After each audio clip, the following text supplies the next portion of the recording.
Emil Guillermo, Emil Amok to you. Welcome to my takeouts, my Emil Amok's takeout. We call it WDAAT. What does an Asian American think? Because, no one ever asks. Generally, we tell you right here. And,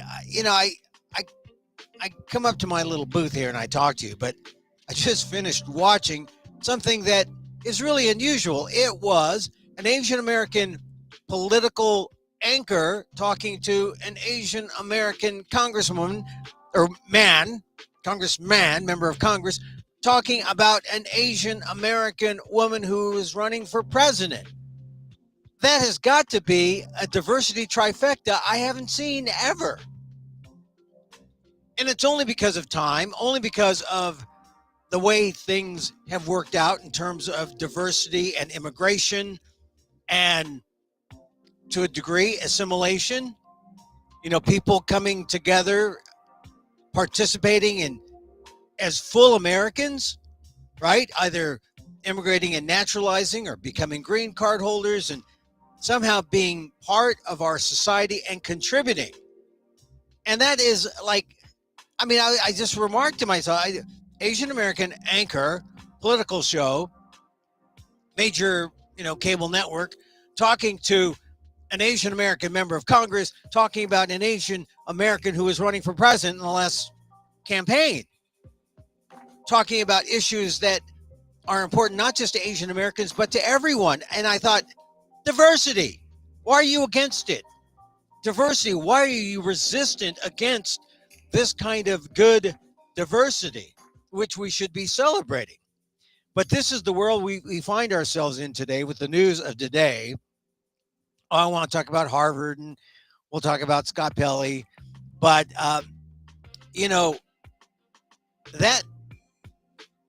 that thing about Harvard and international students and going after international, what is that except the new xenophobia? Trump's new xenophobia, where we don't just complain about the good immigrants, we complain about the bad immigrants, we don't complain about the bad immigrants, we complain about the good immigrants. Let me get that line straight. Because, it wasn't that long ago. Trump was talking about the gold card. You get a gold card, you pay something like $5 million, you get to come to school here. Trump is a grifter. And he's just going after Harvard and the international students when everyone knows in higher ed that the international students are the best kind. They pay full freight. They don't go on scholarship. They pay the money. They come here. They are the best kind of potential imports to the United States because they come get an education. With that education, they do something that is beneficial to all of society, mankind, not just their country, not just our country, but everyone. And we should be promoting that. And even Donald Trump knows that, right? When he has that, that gold card thing he was talking about, where you can buy your way into the United States. When he talks about meritocracy in immigration, where we want just the best, right? We want the best kind of immigrants. Well, this whole thing about, dumping on foreign or international students has got to be, it's just a twisted kind of look at the immigrant problem, going after international students who could very well be beneficial to the U.S. They're beneficial to higher ed. They're beneficial to our country. And no, Donald Trump wants to use them as a political pawn, wants to use them in the fight against Harvard.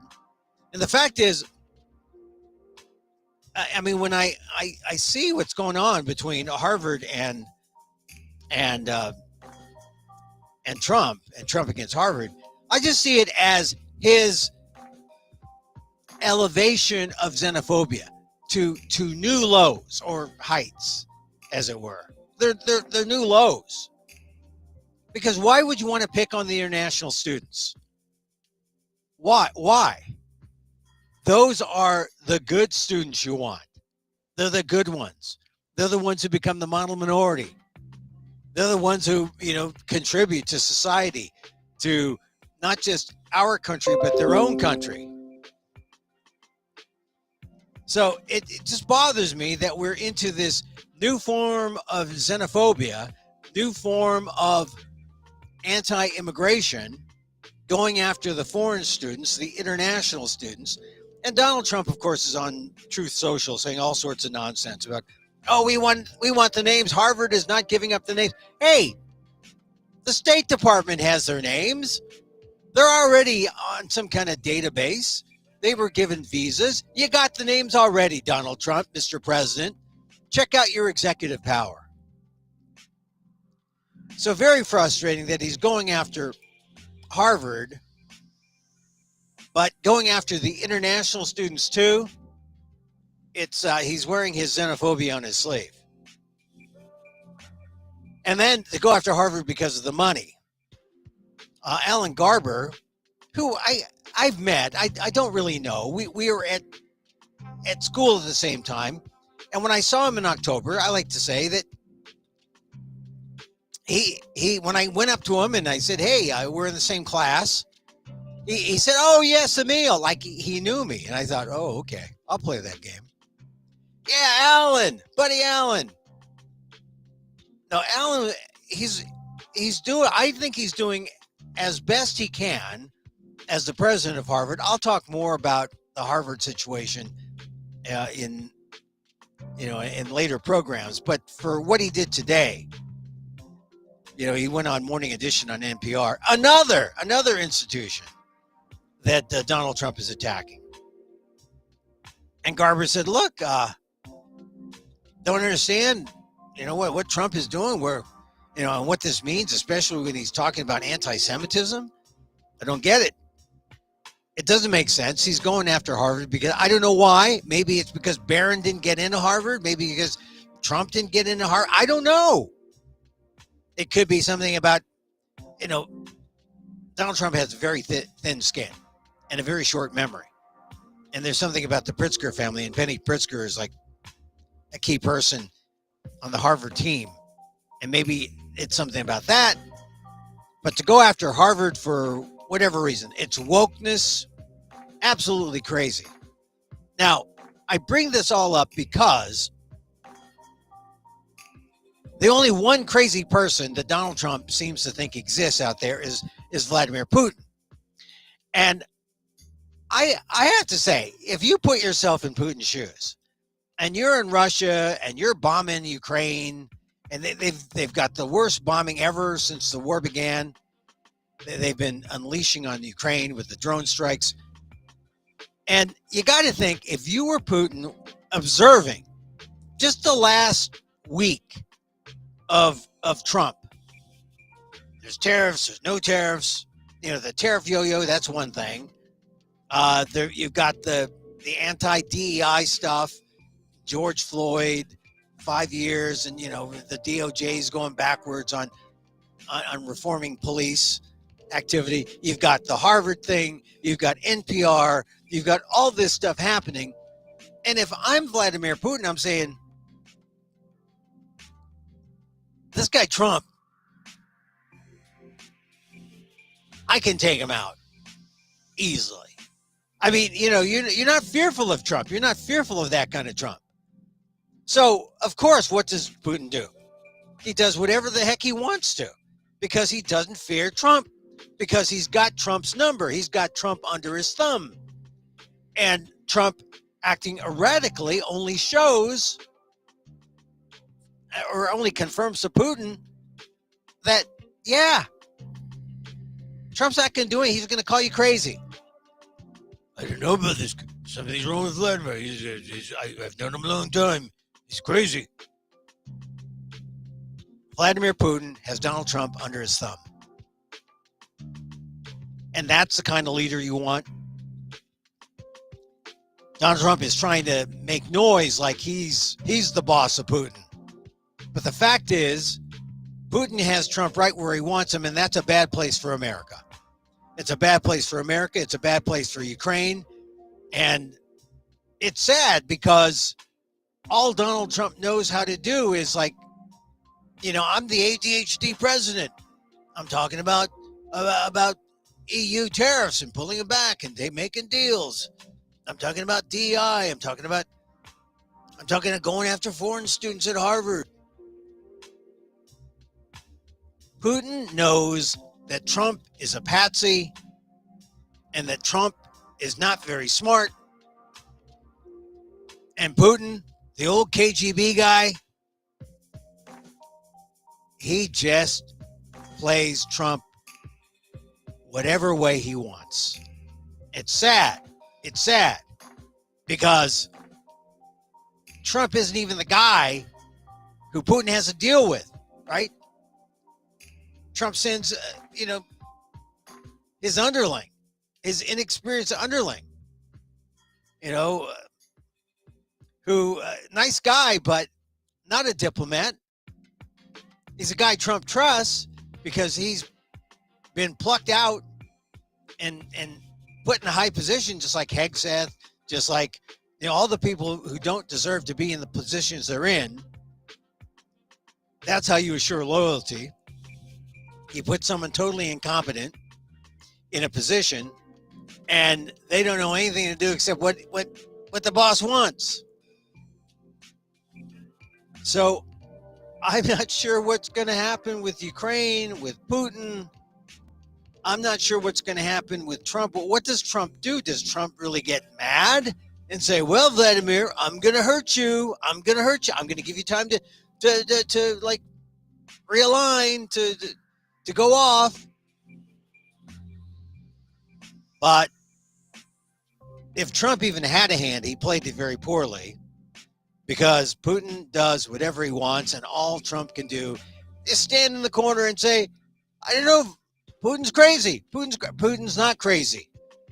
Putin is smart, acting on intelligence, public intelligence of the lack of intelligence on the part of Donald Trump. So, all right, Scott Pelley, he's gotten viral because he gave a speech at the Wake Forest commencement. And May 19th, he gave the remarks, but it's just becoming known now. And it's funny because the right criticizing Pelley, I happen to know Scott Pelley a little bit. I mean, we worked together. I knew him when he was a young, unpretentious journalist, and now he's an older, pretentious journalist, so I guess I don't really know him. But I knew him in his formative years. I know him to be fairly straight arrow, and I believe him. I mean, what did he say? In a speech filled with urgency and hope, Scott Pelley delivered a powerful commencement message to Wake Forest's class of 2025, telling them, your country needs you. Quote, America works well when we listen to those with whom we disagree, and when we listen and when we have common ground, and when we compromise. And one thing we can all agree on, one thing at least, is that America is at her best when everyone is included. Except the Filipino guy I worked with a long time ago in Dallas. Now, no, he didn't say that. He might have felt it. But Pelley encouraged graduates to embrace their roles as engaged and responsible citizens.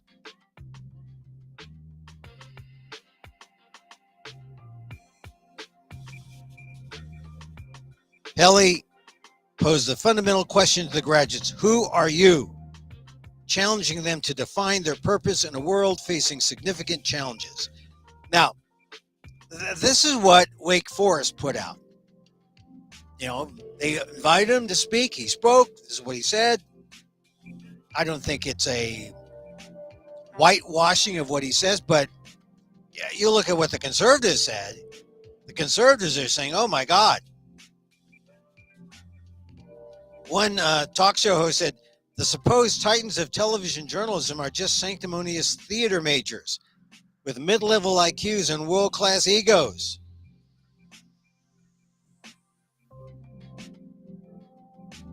And, it's just derogatory. I mean, you might disagree with them, but from the clips I saw, I didn't see anything that is somehow coming unhinged. But this is the thing about journalists when they step out and become themselves or play themselves or when they act as themselves in real life. In journalism, when you do a story, when you're doing a piece for the newspaper or television or radio, you're journalistic. You're taking both sides. You're carefully analyzing both sides. You're putting out a story that is unbiased, but that is well sourced because you've talked to a lot of people. It's not just coming out of your head. When you're giving a speech, it's not necessarily an act of journalism. It's an act of expression. This is who I am. Is he unhinged? Well, no, he's being himself. He's utilizing the First Amendment. So, but journalists sometimes feel like because you're a journalist, you can't express yourself. You can't say what you want. And people, when they look at the journalist in a public setting, they say, oh my God, he's saying, what kind of opinion does he have? Is that opinion going to color his reportage? Is his opinion going to change how he views things? Is it going to be unfair? No, he's probably not. He's probably going to be a reporter, a journalist with a capital J. And he'll be careful not to insert his opinion. But when you're a person, being a journalist doesn't neuter yourself from the world. I mean, you don't become neutered from the world and are unable to give an opinion. So when the right-wing media calls Scott Pelley unhinged, I take umbrage. Scott's just being human, which is, in my experience, the human sightings of Scott Pelley are fairly rare. I mean, he's a journalist, and he's a strict go by the rules kind of guy. That's how I know Scott, and that's why we're not friends. No, that's not probably why we're not friends. We're not friends because our paths haven't crossed. But I remember him from my very first days in TV news. Well, I was in TV news about 2 years at that point when I worked in Dallas. And I worked with his wife. I worked with him. It wasn't his wife then, but I worked with the woman who would become his wife. I worked with Scott, straight arrow guy. If you're having a hard time believing, what do I believe? Just go to YouTube, watch the Wake Forest speech. That's Scott Pelley. Is he unhinged? I don't think he's unhinged. The right thinks he's unhinged because the right, maybe some people thought that, well, would you ever think if you watch 60 Minutes that Scott Pelley was a MAGA conservative like a Fox guy? No. Would you ever think he's a raging liberal? No. He's just a journalist. And journalists keep their private, personal things out of their stories, unless that's part of the gig, unless it's part of their thing. And it was never part of the hard news guy's thing. So, it's revealing, and maybe for some people that's a little hard to take because journalists have feelings, they have opinions to express. But if you're a professional, you know when to turn it on and off. The bad thing is we get to a point in our society where we can't trust it at all. We can't trust you to turn it off and on. And so for some people, that means if you're a journalist, you don't get a right to vote. You don't get a right to an opinion. You don't get a right to the First Amendment. There are some journalists who are that extreme, and I think it's wrong. Because one of the things about being a journalist, first and foremost, as they say, is that you're human. And that you can relate to all people you talk to in search of the truth. You know where the truth is. Because You're human. You're not AI. You're human. And people forget that. I mean, sometimes, it's like yesterday when you saw Donald Trump at the wreath and he was, fair. I was thinking, here he's fairly normal. Every time there's death, Donald Trump shows that, oh, yeah, he could be a regular human guy. Jimmy Carter's funeral, got to talk to Obama. Here the wreath of the unknown soldier. He's got to be respectful. But it contrasts with just a few hours before he was there at the unknown soldier at 4:22 a.m., which is about 8 hours before. Donald Trump on Truth Social says, "Happy Memorial Day to all," he's all caps, "including the scum that spent the last 4 years trying to destroy our country through warped radical left minds." Oh my God. This is the President of the United States. Hey, happy Memorial Day to everyone, including you scum. Oh, you scum people, you know who you are. Diversity. But, this is, and among the scum are those judges. He says, hopefully the United States Supreme Court and other good and compassionate judges throughout the land will save us from the decisions of the monsters who want our country to go to hell. Or those monsters would be the district judges. But fear not, we have made great progress over the last 4 months, and America will soon be safe and great again. Happy Memorial Day, and God bless America.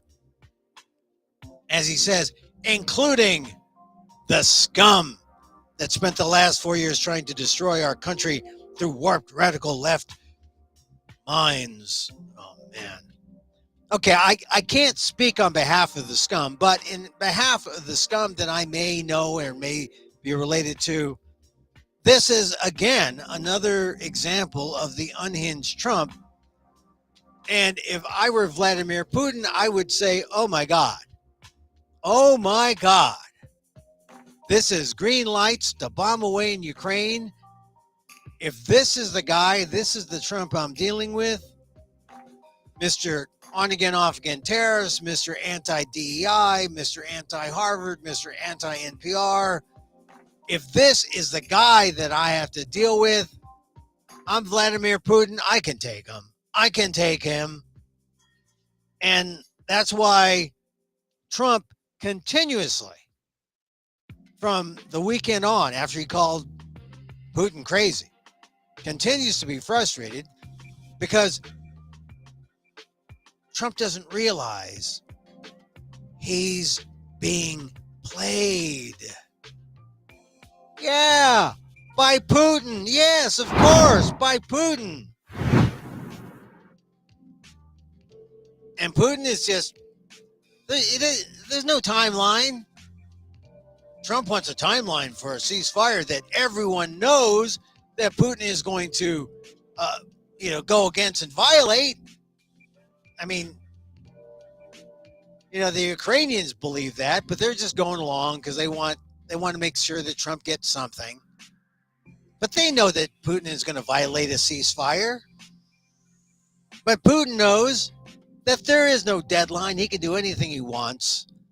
And as long as Trump is Mr. ADHD president, doing this, doing that, doing this, doing that, what happens in Ukraine, what Putin wants to do, well, it just stays in Ukraine, right? So let's see. We talked about Pelley. We talked about the xenophobia. We talked about, I'll talk more about Harvard later. I'm a little disturbed that I'm starting to see articles now saying, oh, Harvard doesn't have much of an upper hand here because, 53 billion, not as much as you think in terms of the endowment. I mean, it could really hurt Harvard. And that would be sad because the president shouldn't have that kind of control over a private institution. Private institution. And when you're but it makes sense to go after Harvard, to go after the biggest, the largest institute of higher ed in the land. It makes sense because you tackle the head and everyone follows. And we're already seeing that. And it's hurtful, it's ridiculous, but it's happening. I don't know what the answer is. I watch Lawrence Tribe, the constitutional scholar, attorney, speak out and say, yeah, Trump's lost it. And, Harvard's filed suit, and that will go all the way up to the Supreme Court. And you got to hope that the justices don't back down. It is a free speech issue. It also is a concept. I mean, is this an illegal extension of executive power? I mean, that's for the judges to decide. But if Harvard loses, it's a black mark on the First Amendment.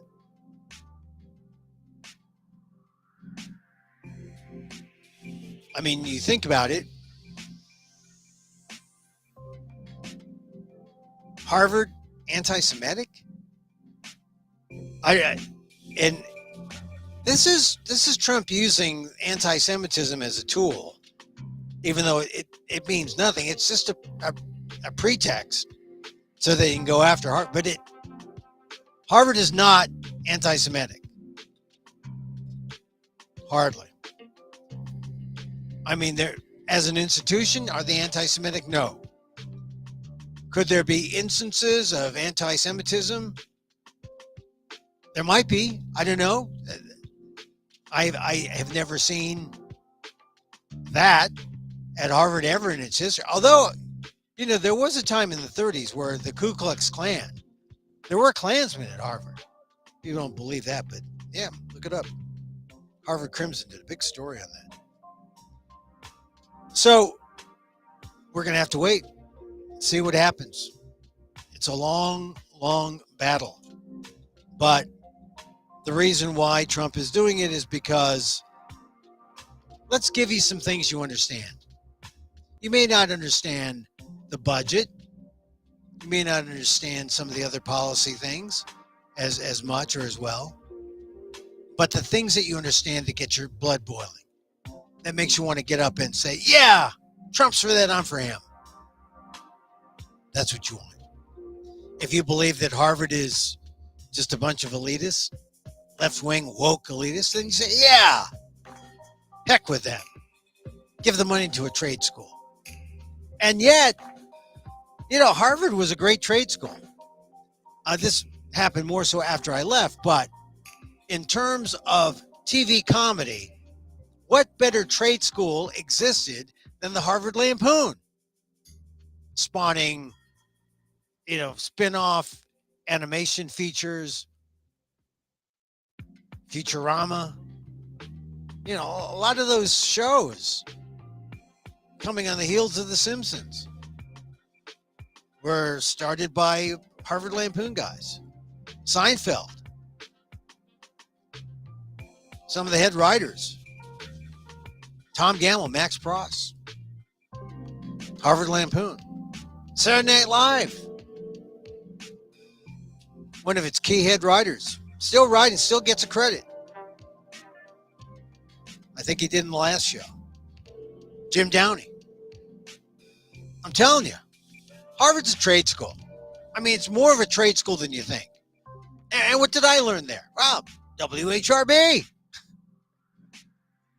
College radio. It's kind of like a trade. I was also a member of the Lampoon. But I didn't tell white supremacist jokes. I told Filipino jokes. They weren't that funny then, but I made some people laugh. All right, we're going to end the show. We're trying to keep it under 30. Hey, don't forget, my friend Ishmael Reed, his new play, or it's a new staging of his play, written in 2017, Life Among the Aryans. He's updated it. It's kind of fun. Life Among the Aryans, playing at the Black Repertory Group. It's in right there, Berkeley, Oakland. More Oakland than Berkeley, maybe more Berkeley than Oakland. I don't know. Right there on the line. Get your tickets at eventbrite.com or get your tickets there. Black Repertory Group. They have next week, their closing week. They have shows on Thursday, Friday, Saturday, Sunday. Check them out. Good cast and funny show. Life Among the Aryans. And then also, shall we switch to Emil at Monday Night Marsh? I do these amok monologues. This is where I run amok, but in a good way. At the SF Marsh, 1062 Valencia Street, on June 2nd. The working title, Trumps, Popes, and Ditties, but I'm changing it because I'm doing a lot of different things. I'm putting together a show that I'll be doing in Canada.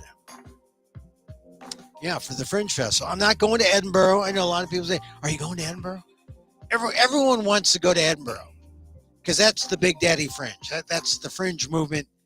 It began in Edinburgh and it spread throughout the English-speaking countries, Australia, New Zealand, Canada, North America. But I've only played American fringes. Orlando, New York, San Diego, San Francisco, Baltimore, Washington, D.C. But I want to play the Fringe up in Canada. So I'm going up there, and I'm putting together a show, and it's about the number 69. So all these parts have some kind of role in the number 69, the general theme of 69. And that's going to be on June 2nd. SF Marsh, 1062 Valencia in San Francisco. Check it out. I do this show, like I said. And then probably after I do the show in Canada and other fringes, I'll probably just do it, one-off somewhere in San Francisco or the Bay Area, Northern California. Find a little theater, find someone's backyard, do a show. It'll be fun. Check it out. Emil, that's me, Monday Night Marsh. Yes, please. All right. So, once again, thank you for listening. I loved it. I wasn't going to talk about Scott Pelley, but we didn't know each other. I mean, it was it was a critical year before I went off to San Francisco, and then he went off. Scott was a producer first because he loves the power. He loves the power. And producers had all the power, right? Producers can control not just one story, but like the whole damn 30-minute newscast. And then I guess it wasn't big enough for his ego. I mean, really, I really want to be a reporter. And then he did that for a while, and then. So I think it's good that he gave a commencement speech. Maybe in a subsequent thing, I will give my advice to graduates. What would I say to graduates? I got a lot to say. And I wouldn't have known that. I said something to graduates when I was like in my 20s, high school graduates. But now I'll say something to college graduates because I know a little more. Something that might be helpful. So that'll be on a subsequent show. So check that out. Hey, I'm Emil Guillermo. Thank you for listening to Swish. Because you can't have enough swishes. The atomic swish. See, it works better if I can time it right with my. If I don't have a visual, I have a hand like that. See, high tech. Thank you for listening. Sometimes I feel good about doing these things. Sometimes I just feel like, oh, what the hell? Let them listen to yesterday's show. But no, but there was a lot happening today. So listen to any or all, use reverse, go and rewind. It's all about love. It's all about love. We like to go with love because without it, what do you have? Without love, you have, I don't know, the opposite. Not necessarily. You have nothing. You have the void. So a little loving kindness we generate at the end of the show. A meditation. And so, as I wish for me, I wish for you. May you be safe. May you be happy. May you be healthy. And may you live with ease. Emil Guillermo here. Till next time. Mahal. Mahal. Mahal. That means lots. Mahal.